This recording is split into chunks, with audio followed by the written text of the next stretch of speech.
You're listening to Gateway to E-Commerce, a podcast by ClearSale. In this series, global e-commerce leaders discuss challenges, best practices, new tech, and secrets to success. And now your host, Rafael. Hi, and welcome to Gateway to E-Commerce, a podcast by ClearSale. You know what they say, diamonds are a fraudster's best friend, and that couldn't be even more true. Now, fraudsters, they target jewelry because they're small, they have a high retail price, and they're easy to ship. In this episode, our host, Rafael Lourenco, will talk about how we can understand how to combine expensive products and determine thieves as you face the real test of CPN fraud prevention. Hi, everyone. Today, I'm very excited to discuss a little bit about the challenges that jewelry retailers face when it comes to fraud prevention. And I want to get us started by saying that we often think about a fraudster as a youngster in their bedroom trying to buy something from themselves. That's actually true. Some of the frauds are committed by people like this, but the reality is that the main fraud spikes when the fraud gets high. We're usually talking about organized criminals. And what they do is they're buying this to resell. So because jewelry has such a high price, high retail price, you always have the bargain hunters searching for discount deals. Jewelry retailers have fewer chances than mass merchants retailers to get their fraud screening right. What I'm talking about here is that very often you as a jewelry retailer, you have less transactions with a higher value. So a single transaction may affect your margins and may make all the difference in a given month. More than that, fraudsters have a special interest in jewelries because of their collection lasting more. They won't face the valuation of the last collection handbag, for instance. And the biggest problem when it comes to fraud prevention for this industry is the false decline. So by false declines, I mean transactions that were actually good transactions. We're talking about good consumers trying to make a purchase, and these transactions are being declined. So the first loss that comes from that, of course, is the sale itself. We were talking about items costing more than $10,000, for instance, and it bad enough, right? So you don't want to lose as sales in any given month. Moreover, this same consumer often returns to the store. Therefore, you're not probably losing only that transaction, but potentially the bad customer experience that came from a false decline also will trigger the loss of the lifetime value of this customer. We know how people that buy jewelry like to do it very often. And again, with the high amounts of money involved in those transactions, losing one transaction is bad, but losing on average 2 or 3 transactions per year is even worse. The other element that comes along with the false declines is the reputation. So we are talking about rich people, and we all know how their access to social network can be brand damaging sometimes. Is trying to buy something on their website and is declined. Actually, the customer experience in this case is horrible because usually there is a lot of expectation involved in purchasing a jewel. Therefore, the reputational damage is one of the things you should be aware of because any transaction that is falsely declined may trigger someone to post something on social media, and the last thing you want is the bad word of mouth, right? Now, let's try to discuss a little bit how to avoid those false declines, right? And what should we do to avoid all this damage? So if on one hand, we're talking about the damage and the risk of fraud happening and high amount of fraud, high risk, and sometimes even low margins for this industry. On the other hand, we are talking about a very interesting and unique element when it comes to false declines for this particular industry. So very often, fraud prevention will have the prerogative of calling the consumers, right? That usually happens in a very small percentage of the case, but especially when it comes to a situation where the false declines are so damaging, we want to make sure we gave all the chances we could to approve an order. So let's say your system flagged an order and you have to make a phone call. Again, you should be aiming to have this as a very small part of your transactions, but still, this is something that you should take into consideration as a possibility. So I want to highlight two aspects of this phone call or this contact with customer. The first one is that jewelry is usually is very often involved with surprises.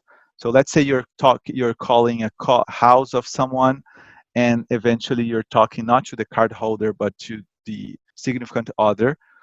What happens is there's a chance that there will be a gift. So you may not want to make a question for them whether or not this transaction happened. So this is a sensitive topic. And even sometimes at ClearSale and our jewelry customers, we face situations where the gift was not even actually for the, let's say, the wife or husband. And that's a very sensitive topic once again. So we have to take a lot of care on these phone calls. My second comment about these phone calls is that if we're talking about rich people, and usually and often is the case with this industry, asking for personal information can be especially tricky, right? So they may not want to share some information, and your protocols, your MO should be different. Instead of asking them about, let's say, a given address, and asking them to verbalize this information to you, you may prefer to confirm information, confirm data points instead of just asking them the data point itself. So we're talking about, sir, have you lived in this address before? And then you verbalize the address. The other thing I want to mention here is how hard it can be to make. I mean, I already addressed how hard it can be to do a manual review if that includes the phone call, but automatically deciding these orders is not much easier. And why? Because for multiple reasons. One of the reasons is we are talking about people that are usually traveling, eventually have more than one address, and then the standard fraud filters may find it a risky behavior, right? So we're talking about an IP, someone making a purchase online from an IP in Las Vegas. The address is actually in New York, and the billing address may be in Los Angeles or something. So this is not uncommon in the jewelry industry, and you should not take this pattern as risky as it is in other industries, because of the profile of the people that are buying. So upscale shoppers have this specific behaviors that should be taken into account, and to make more conscious automated decisions, you got to consider the multiple addresses, the multiple locations, and even multiple phone numbers and contact information. The other element that I want to bring up here is that the online purchase may be just one of multiple points of contact that these upscale shoppers will have with your company. So when it comes to jewelry, it's very common that someone goes to a store, to a brick and mortar location.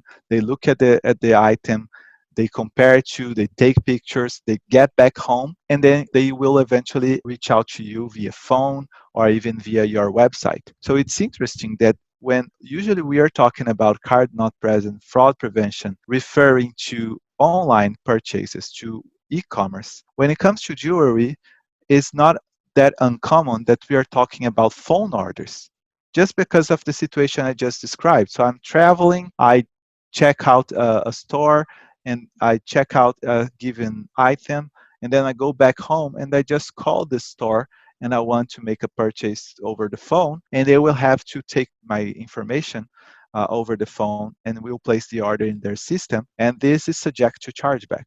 When it comes to those type of orders, we're talking, one, about a omni-channel type of relationship, right? So multiple points of contact.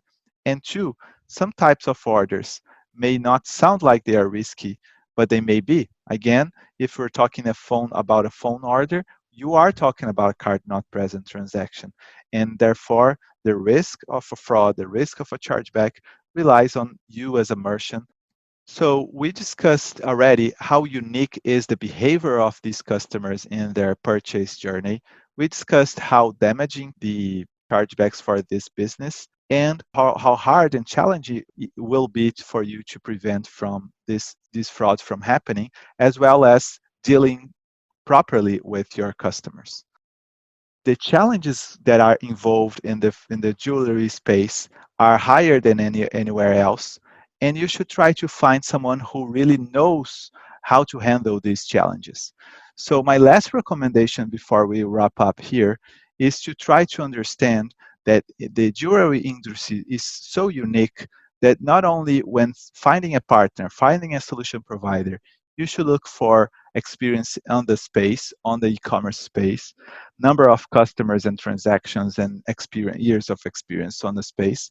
But also specifically with jewelry, you got to take care of your customers as much as anyone else. And you should then look for people and companies and partners with experience in this particular field. So with that said, ClearSale has a lot of resources for related to fraud prevention, and in particular with luxury goods and jewelry. So stay tuned with the Gateway to E-commerce podcast. Thank you so much. Thanks for listening to the Gateway to E-commerce podcast by ClearSale. Rafael gave us a lot of things to think about when it comes to selling jewelry in the e-commerce space. If you'd like to know more about this topic and many others, make sure you visit us on our website at clear.sale. Now, if you like this podcast and if you like what you heard, make sure that you subscribe, like, and share our podcast on all major platforms. You can also find us on all major social media platforms. So make sure you share your feedback and give us comments. We'd love to hear from you. Once again, thanks for listening to the Gateway to E-commerce podcast, and we'll see you soon. For more e-commerce insights, visit us on our website at clear.sale.